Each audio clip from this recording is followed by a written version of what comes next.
इस वीडियो में आप देख सकेंगे किसानों की हड़ताल के बारे में अपडेट्स।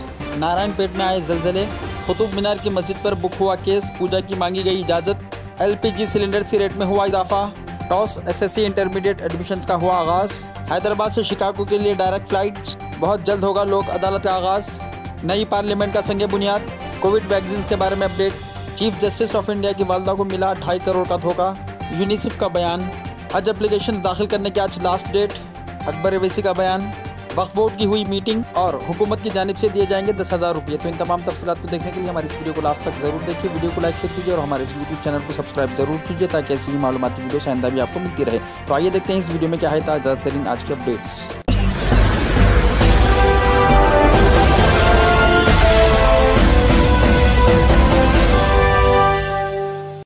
किसानों ने हुकूमत की तजावीज़ मुस्तरद कर दी, एहतजाज में शिद्दत पैदा करने का ऐलान। 12 दिसंबर को टोल प्लाजों पर कब्जा, 14 दिसंबर को मुल्क गिर एहतजाज। शुमाली हिंद के तमाम किसानों से दिल्ली चलो अपील, अदानी और अंबानी की मसनूआत का बाइकाट, ज़रूरी क़वानीन मनसूख किए जाएं, अपोजिशन कायदीन की सदर जमहूरिया से नुमाइंदगी। जिले नारायणपेट में जलजले के हल्के झटके। जिले नारायणपेट में कल जलजले के हल्के झटके महसूस किए गए। तकरीबन सुबह 9:30 बजे के बाद अचानक ये झटके जिले के अंगूर, नेदुगुर्ती, चन्नापोरला, बद्दाचात्रम और दीगर मवाजियात में महसूस किए गए, जिसके बाद अवाम खौफ के आलम में अपने मकान से निकल पड़े। मुकामी अफराद ने कहा कि सिर्फ 2 सेकंड के लिए झटके महसूस किए गए, ताहम इससे किसी जानी या माली नुकसान की कोई इत्तला नहीं मिली है। इस बात की इत्तला नेशनल जियोग्राफिकल रिसर्च इंस्टीट्यूट के अहदेदारों को दी गई, जो इस इलाके में जमीन की कैफियत पर नजर रखे हुए हैं। चंद मकानात की दीवारों पर दरारें पड़ने की इत्तलात भी मिली है। कुतुब मीनार की मस्जिद कुव्वतुल इस्लाम के खिलाफ मुकदमा, पूजा का हक और मंदिर तामीर करने का मुतालबा। दिल्ली की साकेत कोर्ट में एक अर्जी दाखिल की गई, जिसमें कुतुब मीनार के अहाते में वाक़ई मस्जिद कुव्वतुल इस्लाम पर दावा किया गया। अर्जी में कहा गया कि इस मस्जिद को 27 हिंदू और जैन मंदिरों को मुनद्दम करके तामीर किया गया है और इसको साबित करने के लिए इनके पास पूरे सबूत मौजूद है। लिहाजा इस मस्जिद के लिए तोड़े मंदिरों को दोबारा तामीर किया जाए, पूजा का हक दिया जाए। हरी शंकर जैन की तरफ से दाखिल करदा इस अर्जी पर दिल्ली की साकेत अदालत ने मंगल को तकरीबन 1 घंटे तक समाअत की। सिविल जज ने कहा कि अर्जी तवील है और हक़ाक़ पर मुताले की जरूरत है। अदालत ने इस मामले की आइंदा समाअत 24 दिसंबर तक मुलतवी कर दी। गैर सब्सिडी एलपीजी की कीमत में इजाफा। इंडियन ऑयल कॉर्पोरेशन ने ऐलान किया कि बगैर सब्सिडी वाली एलजीपी गैस के सिलेंडर्स की कीमत में 50 रुपये का इजाफा किया गया है। 5 महीनों में पहली मरतबा बगैर सब्सिडी वाली एलपीजी गैस के सिलेंडर्स की कीमत में इजाफा किया गया है। आखिरी मरतबा जुलाई में कीमतें बढ़ाई गई थी। इस इजाफे के साथ 14.2 किलोग्राम का बगैर सब्सिडी वाला एलपीजी सिलेंडर दिल्ली में 644 रुपये हो जाएगा। कोलकाता में इसकी कीमत 670.50 रुपये होगी, जबकि बम्बई में 644 रुपये में दस्तयाब होगा। चेन्नई में 14.2 किलोग्राम बगैर सब्सिडी वाला सिलेंडर 660 रुपये में मिलेगा। ख्वाजा गरीब नवाज रहमतुल्लाह अलैह के गुस्ताख एंकर की सुप्रीम कोर्ट से अपील मुस्तरद। मौलाना सैयद शुजात अली सिराज खादरी, सदर कुल हिंद मरकजी मजलिस अहले सुन्नत व जमात, मौलाना मोहम्मद बाखर अली सिद्दीकी खादरी व चिश्ती, जनाब मिर्जा शाहनवाज बे कादरी और जनाब मोहम्मद अली खैसर खादरी और दीगर तमाम ओहदेदारान व अरकान कुल हिंद मरकजी मजलिस अहले सुन्नत व जमात ने हुजूर सुल्तानुल हिंद ख्वाजा गरीब नवाज रहमतुल्लाह तआला अलैह की शान मुबारक में टीवी न्यूज 18 के एंकर की अपील सुप्रीम कोर्ट के जजेस की जानिब से मुस्तरद किए जाने पर बेहद खुशी और मसरत का इजहार किया। सुप्रीम कोर्ट के इन जजेस का शुक्रिया अदा किया है और मुहिब्बान ख्वाजा गरीब नवाज को मुबारकबाद पेश की है और कहा कि ख्वाजा गरीब नवाज रहमतुल्लाह अलैह की शान में चंद माह कबल टीवी न्यूज 18 के एंकर ने गुस्ताखाना गुफ्तगू की थी, जिस पर सारे हिंदुस्तान में ख्वाजा गरीब नवाज रहमतुल्लाह अलैह के खिदमतमंदों ने गम और गुस्से का इजहार और इस गुस्ताख एंकर के खिलाफ हिंदुस्तान भर में एफआईआर दर्ज करवाई थी, जिस पर इस एंकर ने आजादी राय की आजादी का बहाना बनाकर सुप्रीम कोर्ट से रुजू होकर सारे एफआईआर को कालादम और मुस्तरद करने की अपील दायर कर दी। लेकिन खुशी व मसरत की बाइस ये हुई कि सुप्रीम कोर्ट के काबिल जजेस ने ख्वाजा गरीब नवाज रहमतुल्लाह अलैह की अज़मत व अदब और आपके आला मुकाम व मर्तबे का ख्याल करके इंसाफ व अदल से काम किया और ये मुनसिफाना फैसला सादिर किया कि टीवी न्यूज 18 के एंकर के खिलाफ जहां जहां से भी एफआईआर दर्ज करवाई गई वो कालादम या मुस्तरद नहीं होंगी, बल्कि इस गुस्ताखी करने वाले एंकर के खिलाफ तमाम एफआईआर अजमेर शरीफ राजस्थान रवाना किए जाएं। वहां के हुक्काम मजीद तहकीकात करके इन तमाम एफआईआर का कानून के मुताबिक एक्शन लेकर कानूनी कार्रवाई करें। कुल हिंद मरकजी मजलिस अहले सुन्नत व जमात इस इंसाफ पसंद हक्कानियत पर मबनी फैसला सादिर पर इन सुप्रीम कोर्ट के जजेस को काबिल सताइश समझती है और इनका तहे दिल से शुक्रिया अदा करती है। टॉस एसएससी और इंटर में दाखिले। ओपन स्कूल सोसाइटी के तहत एसएससी और इंटर में admissions. Telangana open school society की जानिब से ऐसे तलबा को तालीम जारी रखने का मौका फराहम किया जा रहा है जिन्होंने अपनी समाजी और माशी हालात की वजह से स्कूली तालीम मुकम्मल ना की हो। ओपन और फासिलाती तालीम के तरीक़ेकार के जरिए यह सहूलत फराहम की जा रही है। Director Telangana open school society Hyderabad ने आज जारी करदा एक प्रेस नोट में मुतल्ला किया कि एसएससी और इंटरमीडिएट कोर्सेस में एडमिशंस दिए जाएंगे जो रस्मी तालीम के मुमासिल है। 10 दिसंबर 2020 को दाखिलों का एलामिया जारी किया जाएगा। 10 दिसंबर 2020 से 15 जनवरी 2021 दाखिला फॉर्म जारी किए जाएंगे। 10 दिसंबर से 5 जनवरी फीस के साथ फॉर्म दाखिल किए जा सकते हैं। देराना फीस के साथ यानी लेट फीस के साथ 6 जनवरी से 15 जनवरी फॉर्म दाखिल करने की सहूलत फराहम की गई है। टीएस ऑनलाइन, एपी ऑनलाइन, मी सेवा सेंटर्स के जरिए दरख्वास्तों के अदखाल की तारीख 10 दिसंबर से 15 जनवरी मुकर्रर की गई है। उम्मीदवारों को मशवरा दिया गया है कि वो टीएस ऑनलाइन, मी सेवा, एपी ऑनलाइन के जरिए दरख्वास्तें दाखिल करें। मजीद तफसीलात के लिए मुतल्लका जिला के डिस्ट्रिक्ट एजुकेशनल ऑफिसर से रब्त पैदा करने के अलावा तेलंगाना ओपन स्कूल सोसाइटी की वेबसाइट www.telanganaopenSchool.org मुलाहिजा की जा सकती है। आइंदा हफ्ते मुल्क भर में कौमी लोक अदालतों का एहतमाम। National legal service authority NLSA आइंदा हफ्ते मुल्क भर में लोक अदालतों का एहतमाम करेगी।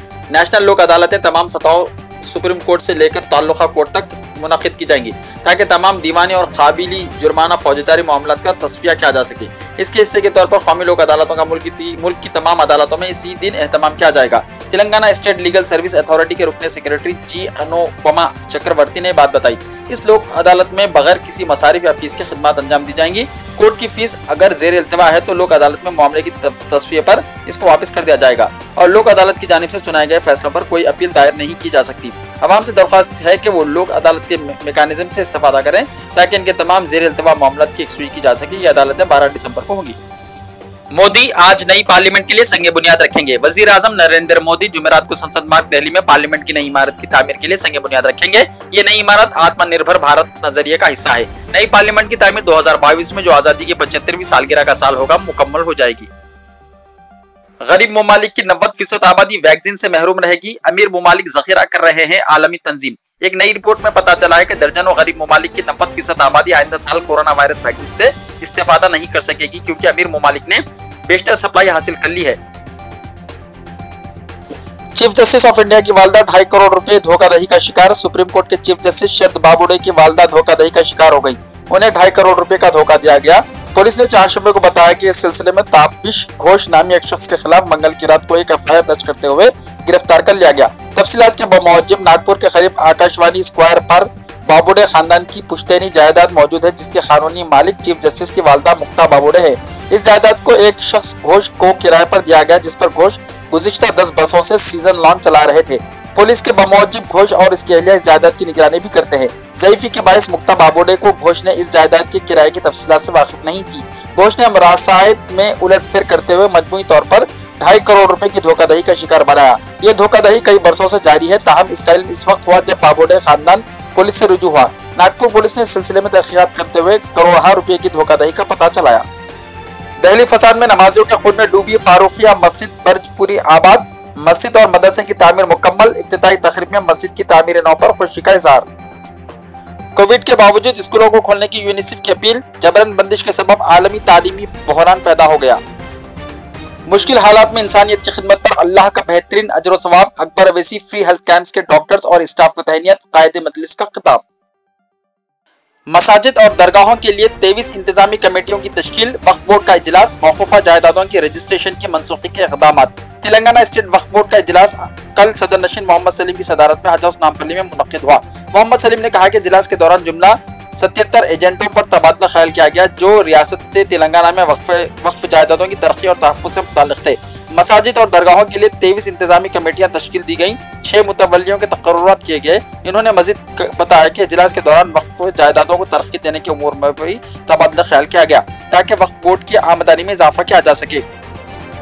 2 नई जायदादों को वक्फ बोर्ड के तहत दर्ज किया गया। दरगाह हज़रत जहांगीर पीरा और दरगाह हज़रत याकूब शहीद वरंगल में बैतुल खलाओं और बाथरूम्स की तामीर को भी मंजूरी दे दी गई ताकि ज़ायरीन को सहूलतें फराहम की जा सके। मोहम्मद सलीम ने कहा कि कॉन्ट्रैक्टर्स को ज़ायरीन को हिरासा नहीं करना चाहिए। उन्होंने मसाजिद और दरगाहों की इंतजामी कमेटी से ख्वाहिश की कि वो सफाई का खास ख्याल रखें और क़ुबूर के लिए मुफ्त जगह फराहम की जाए। सदर नशीन वक्फ बोर्ड ने कहा कि हुकूमत ने वक्फ जायदादों के रजिस्ट्रेशन पर इम्तना के लिए GO नंबर 15 जारी किया है और वक्फ बोर्ड की जानिब से मुहक्कम माल को वक्फ रिकॉर्ड रवाना किया जा रहा है। उन्होंने मजीद बताया कि वक्फ जायदादों के रजिस्ट्रेशन को मनसूख करने के इक़दाम भी जारी है। उन्होंने बताया कि हुकूमत तेलंगाना और चीफ मिनिस्टर के चंद्रशेखर राव वक्फ जायदादों के तहफ़्फ़ुज़ में इंतहाई दिलचस्पी रखते हैं। इजलास में मौलाना सैयद शाह अकबर निज़ामुद्दीन हुसैनी, जनाब मिर्जा अनवर बेग, जनाब जाकिर हुसैन जावेद, डॉक्टर सूफिया बेगम, जनाब वहीद अहमद, मौलाना डॉक्टर निसार हुसैन हैदर आगा, जनाब मुल्क मोतसम खान और chief executive officer Mohammed Qasim मौजूद थे। हैदराबाद ता शिकागो 15 जनवरी से एयर इंडिया की डायरेक्ट फ्लाइट्स। हज 2021 ऑनलाइन दरख्वास्तों की आज आखिरी तारीख। मज़ीद तफसीलात के लिए वेबसाइट www.telangana-state-hajj-committee.com या फोन नंबर 04023298-793 पर कॉन्टैक्ट किया जा सकता है या बराह रास्त दफ्तर के औकात में मुलाकात कर सकते हैं। सैलाब मुतासिरीन में रकूमात की मुंतकिली जारी। ग्रेटर हैदराबाद म्युनिसिपल कॉर्पोरेशन के अहदेदारों ने मुतल्ला किया है कि GHMC के हुदूद में सैलाब के मुतासिरीन में इमदादी रकम मुंतकिल की जा रही है। GHMC के अहदेदारों ने बताया कि कल ही मुंतकिली का काम शुरू कर दिया गया। उन्होंने दावा किया कि GHMC के इलाके में 7,939 सैलाब मुतासिरीन में फीकस 10,000 रुपये तकसीम किए गए और यह रकम इन मुतासिर अफराद के बैंक अकाउंट्स में कल ही डिपॉजिट करवा दी गई। अहदेदारों के मुताबिक दूसरे मुतासिरीन में भी रकूमात तकसीम की जाएंगी। अहदेदारों ने इन इल्जामात को बेबुनियाद करार दिया, जिसमें कहा गया कि सैलाब मुतासिरीन को मदद रोक दी गई है। क़ब्ल हुकूमत ने ऐलान किया था कि 7 दिसंबर से सैलाब मुतासिरीन में रिलीफ रकूमात तकसीम की जाएंगी। GHMC के अहदेदारों ने मुतासिरीन से कहा कि वो दरख्वास्तों के अदखाल के लिए मी सेवा सेंटर्स ना जाएं, क्योंकि मुतल्लिका अहदेदार ही मुतासिर इलाकों में दौरा करते हुए शख्सी तौर पर अहले खानदानों का इंतखाब करेंगे।